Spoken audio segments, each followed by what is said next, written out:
नमस्कार, heart attack Bharat देख रहे हैं आप। मैं हूं दिवाकर विक्रम सिंह। जम्मू कश्मीर देश का मुकुट है।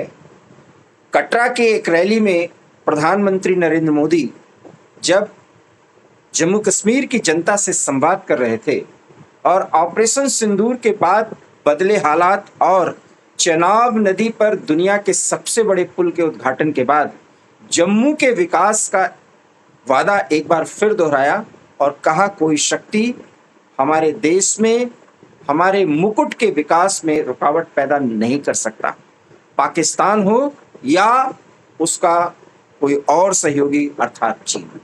हालांकि उन्होंने चीन का नाम नहीं लिया, लेकिन उनका संकेत इसी ओर था। सवाल यह है कि जम्मू कश्मीर में 370 और 35 से खत्म हो गया, बावजूद इसके वहां के लोग ऑपरेशन सिंदूर के दौरान भारत के समर्थन में तिरंगे निकले और लाल चौक तिरंगे से पट गया। लोगों ने पाकिस्तान का विरोध किया, पाकिस्तान हमारा सहयोगी नहीं है, ये टीवी के कैमरों के सामने कहा। लेकिन वास्तविकता क्या यही है? क्या जम्मू कश्मीर में सरकार वहां के जनता को यह महसूस नहीं कराती कि आप देश के कुछ अन्य भागों से कुछ और हैं? स्पेशल स्टेटस की जो बात या 370 और 35A के रेस्टोरेशन की जो बात, वहां के राजनीतिक फैमिली, चाहे वो जम्मू कश्मीर के वर्तमान मुख्यमंत्री हों, उनके पिताजी फारूक अब्दुल्ला हों या महबूबा मुफ्ती, उन सब की कोशिश क्या कभी कभी, और मैं खुल के बोलता हूं, दो मुंहेपन की बात को आगे बढ़ाना नहीं होता? कभी वो कहते हैं कि पीओके तुम्हारे बाप का है, जाकर ले सकते हो, और कभी रामधुन गाते हैं। कभी महबूबा मुफ्ती कहती हैं कि खून की नदियां बह जाएंगी, और कभी वो ये कहती हैं कि मोदी भाई ने युद्ध विराम, हालांकि मैं युद्ध विराम मानता नहीं, युद्ध विराम करके जम्मू कश्मीर रियासत के लिए और मानवता के लिए बहुत बड़ा काम किया। कौन से मानवता के लिए काम किया? दुश्मन आकर के धर्म पूछ करके हमें गोली मारता है, और अगर हम उसको खत्म करने के लिए पाकिस्तान के अंदर घुस के उसको मारते हैं और उसको अगर रोक देते हैं, वो हमारी जरूरत भी हो सकती है, मौके की नजाकत भी हो सकती है, लेकिन उसमें महबूबा की खुशी देखी जा सकती है जब ऑपरेशन सिंदूर को पॉज दिया गया। मतलब आप भाव और विचार से दिखाते तो भारत के साथ हैं, लेकिन अंदर खाने क्या चल रहा होता है, ये सब भी देखना जरूरी है। और मैं तो साफ कहता हूं, आज मैं जिनके साथ बात कर रहा हूं और बराबर हार्ट अटैक भारत पर वो जुड़ते हैं और सेना के मामलों के जानकार होने के साथ साथ राजनीतिक पकड़ भी उनकी बहुत अच्छी है, और एक ऐसे मुद्दे पर हम आज उनसे बातचीत कर रहे हैं। हम उनके परिचय का मोहताज कम से कम हार्ट अटैक भारत के दर्शक नहीं है, कर्नल वीरेंद्र शाही सर। एक ऐसे मुद्दे पर आज मैं उनसे बात करूंगा जिसे आपको सुनना जरूर चाहिए और सोचना चाहिए कि वहां पर क्या कुछ होना चाहिए, कैसे मानसिकता बदलनी चाहिए। हुआ यह है कि जम्मू कश्मीर में नायब तहसीलदार पद का, वो एसएससी ग्रेड का एक एग्जाम होता है, वो पद होता है, और उसके लिए वहां पर वारंट निकाला गया, जिसमें भाषा का एक, उसमें बताया गया कि ये भाषा का जानकार होना अभ्यर्थी के लिए जरूरी होगा, और वो भाषा है उर्दू। जबकि 370 और 35A के बाद की स्थिति में वहां पर अंग्रेजी और हिंदी की अनिवार्यता जरूरी बताई जाती है, लेकिन वहां पर उर्दू अनिवार्य होगा। जो भी अभ्यर्थी नायब तहसीलदार के पद के लिए आवेदन करेगा या उसकी परीक्षा में बैठेगा। सवाल है कि उर्दू क्यों? इसलिए क्योंकि वहां के कट्टरपंथी, फिर मैं कहूंगा, आप माफ करिएगा, पाकिस्तान परस्त लोग खुश हों, वो लोग जो जिहादी मानसिकता के हैं वो खुश हों, और साथ ही साथ जो मदरसों से पढ़ के आए वो खुश हों। क्या उर्दू सबके लिए जरूरी हो, जबकि आधिकारिक तौर पर हिंदी और अंग्रेजी को वहां पर मान्यता दी गई है? बड़ा सवाल है, और इसी मुद्दे पर आज हम बातचीत करेंगे कर्नल वीरेंद्र शाही सर से। वीरेंद्र शाही सर, बहुत बहुत स्वागत है आपका, और इसी मुद्दे पर आप अपनी बात रखिए। धन्यवाद दिवाकर जी। आज फिर आपने एक बड़ा दुखती हुई रग वाला इम्पोर्टेंट, बहुत महत्वपूर्ण सब्जेक्ट उठाया है, जिस पर बहुत ज़्यादा परेशानी है JNK में, खास तौर पर जम्मू खित्ते में, क्योंकि इसकी एक भूमिका है। और वो भूमिका ये है कि 2019 में जब ये टेस्ट लिया गया 226 कैंडिडेट उत्तीर्ण हुए और उस 226 कैंडिडेट्स में 222 कैंडिडेट्स को केवल इसलिए रिजेक्ट कर दिया गया कि उनकी उर्दू की कम थी। ओपन कंपटीशन 226 लोग सिलेक्ट होते हैं, 222 को उर्दू के कारण रिजेक्ट कर दिया जाता है। मैंने 219 की बात खास तौर पर इसलिए की कि उस वक्त तक स्पेशल स्टेटस खत्म हो चुका था। हमारा समन्वय पूरे देश के साथ हो गया था और पूरे देश के हर कानून हमारे लिए लागू थे और पूर्ण रूप से हम सब भारतवासियों को मातृभाषा और सब भाषाओं के लिए एक से कानून में चलना था। जहां तक जे.एंड.के का सवाल है, यहाँ भी 8th शेड्यूल के तहत जो भाषाएं पास थी उसमें डोगरी को भी शामिल किया गया। डोगरी भी एक रेगुलेटेड भाषा है और ये फैसला लिया गया 2019 में कि हमारी माननीय जो भाषाएं होंगी वो इंग्लिश, उर्दू, डोगरी और पंजाबी होगी। अब जब ऐसा फैसला ले लिया गया कि हिंदी भी अब मान्य भाषा होगी, इंग्लिश भी भाषा होगी और ग्राउंड रियलिटी ये है कि तब से अब तक रेवेन्यू डिपार्टमेंट का, जहां तहसीलदारों की नियुक्ति होनी है, काम काज भी इंग्लिश और हिंदी में हो रहा है जी। फिर उर्दू भाषा की क्या आवश्यकता, सिवाय इसके कि जो आपने कहा कि ये एक अपीजमेंट है, पुष्टिकरण है एक खास भाषी लोगों का। उस पर भी मैं और एक क्लैरिफिकेशन खुलासा करना चाहूंगा कि जम्मू की भाषा डोगरी है, उसके अलावा बड़ौदा, किश्तवाड़, राजौरी, पुंछ इन इलाकों में गोजरी और पहाड़ी भी बोली जाती है।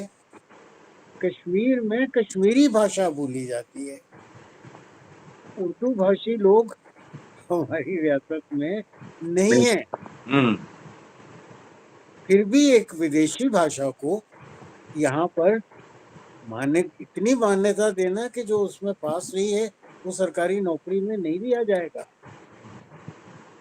4 को छोड़कर 226 में से 222 कैंडिडेट सिर्फ इसलिए निकाल दिए गए कि वो एक विदेशी भाषा उर्दू नहीं जानते, क्योंकि जम्मू और कश्मीर की भाषा तो उर्दू है ही नहीं। अब मैं आता हूँ आपके दूसरे प्रश्न पर। मुझे भी बहुत खुशी हुई थी जब ऑप सिंधु लॉन्च हुआ। मुझे तब भी बड़ी खुशी हुई थी जब एक दुखद घटना के बाद पहलगाम में सड़कों पर लोग आ गए और तिरंगा उठाकर उन्होंने नारे लगाए, पाकिस्तान मुर्दाबाद। अब ये तो सोचने की बात है, क्या उनकी सहानुभूति हमारी उन बच्चियों की तरफ थी जिनका संहूर उजड़ा, या उनको चिंता थी कि इतना पनपता हुआ पिछले 5 साल में रिकॉर्ड टूरिज्म हुआ है जे.एंड.के में। एक 1.5 महीना होटलों में एडवांस बुकिंग होती रही है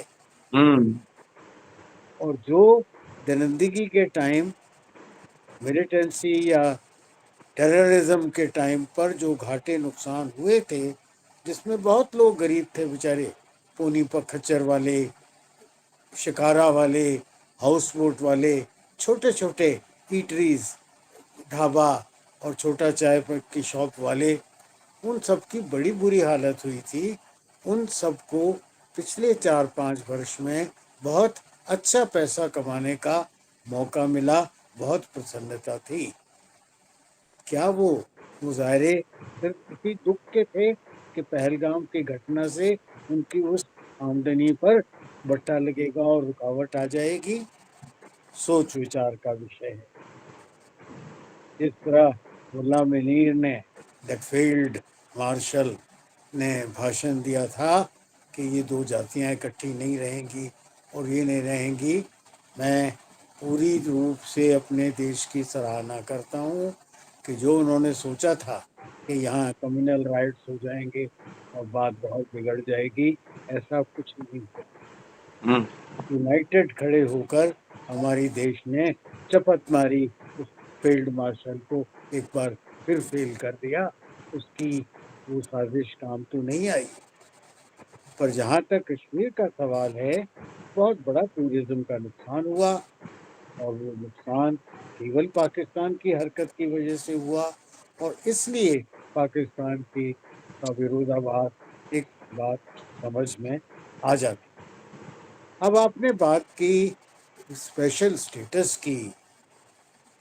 जहाँ तक स्पेशल स्टेटस का सवाल है, दिवाकर जी, कश्मीर में इलेक्शन हुए, नई इलेक्शन बनी, हमारे मुख्यमंत्री उमार साहब पहले भी मुख्यमंत्री रह चुके हैं, उनकी कैबिनेट की मीटिंग हुई, पार्लियामेंट लेजिस्लेटिव असेंबली की मीटिंग हुई और उसमें पहला मुद्दा ये उठाया गया कि हम स्पेशल स्टेटस की डिमांड करते हैं। हम्म। तो वो स्पेशल स्टेटस जो 370 ने नकार दिया था, जिसको श्राइंग एंशाइंग कर दिया गया था, किताबों से चला गया था, उसको रेस्टोर करने की स्पेशल स्टेटस की हम डिमांड करते हैं। ये पहला मुद्दा लेजिस्लेटिव असेंबली ने रेजोल्यूशन पास किया। दूसरा मुद्दा था JNK की स्टेट की बहाली हो जाए। वो तो भारत सरकार ने भी कहा है, कई बार गृह मंत्री ने कहा है कि उसकी बहाली अवश्य करेंगे। कोर्ट का, सुप्रीम कोर्ट का रूलिंग भी है, पर करेंगे उसका उचित समय आने पर। जी दिवा। सर, इसमें तो मुझे लगता है जितनी भी बातें हैं, और चूंकि जम्मू कश्मीर को बहुत नज़दीक से अपने जर्नलिस्टिक कैरियर के दौरान और उस अप्रोच में जब भी मैंने लिखा है, मैंने ये जाना है कि जम्मू कश्मीर के लोग, एक बड़ा सवाल है कि वो लोग, और कश्मीर की बात मैं कर रहा हूँ, कि क्यों भारत और पाकिस्तान की जब बात आती है तो एक ही तराजू पर दोनों को तौल देते हैं। सवाल यह है कि अगर इसमें धर्म आड़े नहीं आ रहा है, अगर वो इस्लामी फोबिया वहां पर नहीं व्याप्त है, तो ये स्थिति नहीं आनी चाहिए। और अपने धर्म का पालन करते हुए सर्वधर्म समभाव की स्थिति के साथ 370 और 35 से अगर खत्म हो गया है, तो वहां की जनता आगे बढ़े, जिसमें JNK यानी लद्दाख, ये एक सोच के साथ आगे बढ़े। लेकिन सवाल यही है कि जब कश्मीर में कश्मीरी पंडितों की स्थिति वहां पर इतनी कमजोर हो गई कि उनको घर बार छोड़ना पड़ा, तो फिर वहां पर कट्टरपंथी प्रभावी होंगे। क्या आप इस बात से सहमत हैं? बिल्कुल होंगे दिवाकर जी, और मैं आपको याद दिलाना चाहता हूँ, मैं नाम एक एक का लेना उचित नहीं समझता, पर हमारे कितने लीडर्स हैं कश्मीरी बेस के जिन्होंने सरेआम कहा है कि हमारा दिल तो पाकिस्तान के लिए धड़कता है। अब मैं उनके नाम नहीं लूंगा। JNK की लेजिस्लेटिव एक ऐसी अकेली असेंबली है जहां पर ये नारे पाकिस्तान जिंदाबाद के नारे भी लग चुके हैं। इसके अलावा भी कई चीज़ें बड़े घिनौने किस्म की हमारी लेजिस्लेटिव असेंबली में और कुछ लेजिस्लेटिव के असेंबली के मेंबर्स ने की। इतनी गंदी बातें हैं कि मैं उनका आज विषय नहीं, उनका चर्चा करना चाहता।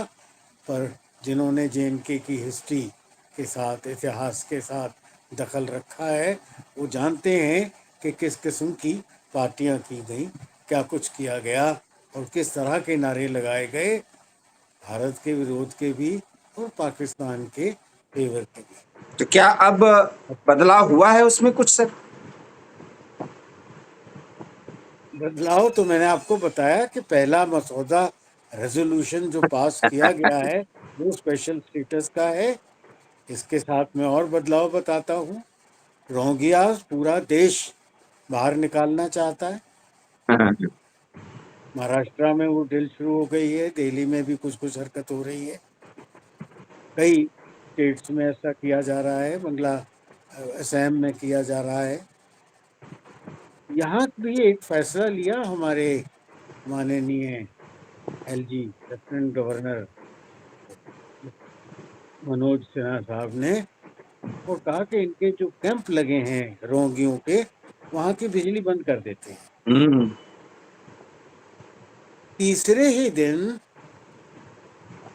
हमारे मुख्यमंत्री जी और एक बड़े टॉल लीडर हैं उनके, अब्बा हुजूर, उन्होंने कहा कि ये तो इंसानियत के खिलाफ है, हम्म, और उनकी बिजली रेस्टोर कराई गई।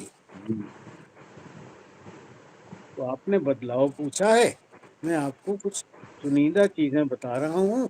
अब कितना एक बुलाव है, पूरा देश रोहिंग्या को निकालना चाहता है। केवल जे के जो उनको फैसिलिटेट कर सकते हैं, उनके कैंप बनाए गए हैं, उनको पानी दिया गया है, उनके आधार कार्ड बने हैं, उनके राशन कार्ड बने हैं, सुनने में आया है बहुत से वोटर कार्ड भी बने हैं। और अभी भी और ये वो स्थिति बच्चे है। जी, और वो बच्चे जो यहाँ आकर पैदा हुए थे, उनका रजिस्ट्रेशन लोकल माता पिता के नाम से करा दिया जाता है। अब वो भी वोटर लिस्ट में आने के काबिल हो गए हैं, 20-22 साल तो हो गए उनको पैदा हुए, तो वो अगले इलेक्शन में वोट देने के काबिल हो गए हैं। और उनकी पेरेंटेज, ऐसा सुनने में आया है कि लोकल पेरेंट्स दिखा दिए गए, अब वो रोहिंग्या रहे ही नहीं। बहुत इस तरह की बातें अब भी लागू हैं, हो रही हैं। मैं एयरपोर्ट रोड पर रहता हूँ, और एयरपोर्ट के बिल्कुल सामने आधा किलोमीटर से 1.25 किलोमीटर तक 2-3 रोहिंग्यास की सेटलमेंट हैं। क्या वो एक चुनौती नहीं है हमारी सिक्योरिटी के लिए? बहुत ये सिक्योरिटी के रखवालों को देखने की आवश्यकता है। और मैं समझता हूँ आपके प्रश्न का उत्तर मैंने पूरी तरह दे दे दिया। दिया है। और जो आपने दिया है सर, वही कि डेमोग्राफिक तरीके से एक ही धर्म के मानने वाले लोग, अब और मैं भी संकेत में ही बोल रहा हूं, जब एक स्थान पर इकट्ठा हो जाएं तो फिर वो दूसरे को महत्व नहीं दे रहे हैं। शायद कश्मीर में अभी भी वही हालात हैं, और रोहिंग्याओं को निकालने की बात हम कर रहे हैं। बांग्लादेश में भी रोहिंग्या वहां की समस्या बन चुके हैं, इसलिए यूनुस की बात वहां के सेनाध्यक्ष नहीं मानने को तैयार, जो कि इस्लामिक राष्ट्र अपने आप को कहता है, मुस्लिम बहुल देश है। लेकिन हमारे ही देश में हम रोहिंग्याओं के खिलाफ कम से कम उठ खड़े हुए हैं। जम्मू कश्मीर में उन्हें इसलिए रहने दिया जाता है क्योंकि तब हवाला दिया जाता है मानवता का, और वहां पर सरकार उमर अब्दुल्ला की है। मैं वहां पर यहाँ पर दिवाकर जी एक सफाई और देना चाहता हूँ। जी रोहिंग्यों की बस्तियां कश्मीर में नहीं है, जी जम्मू जम्मू में में है, है, जम्मू में है। और ये फैसिलिटीज उन्हें जम्मू में दी जा रही है, जी जी जी क्योंकि उनकी चेंज ऑफ डेमोग्राफी का असर तो जम्मू पे करना आवश्यक करना है। जी जी जी जी, बहुत महत्वपूर्ण जानकारी है। और जो कर्नल साहब ने बोला है उसको अब आप ध्यान से सुनिए और प्लीज इस पर कमेंट करिए।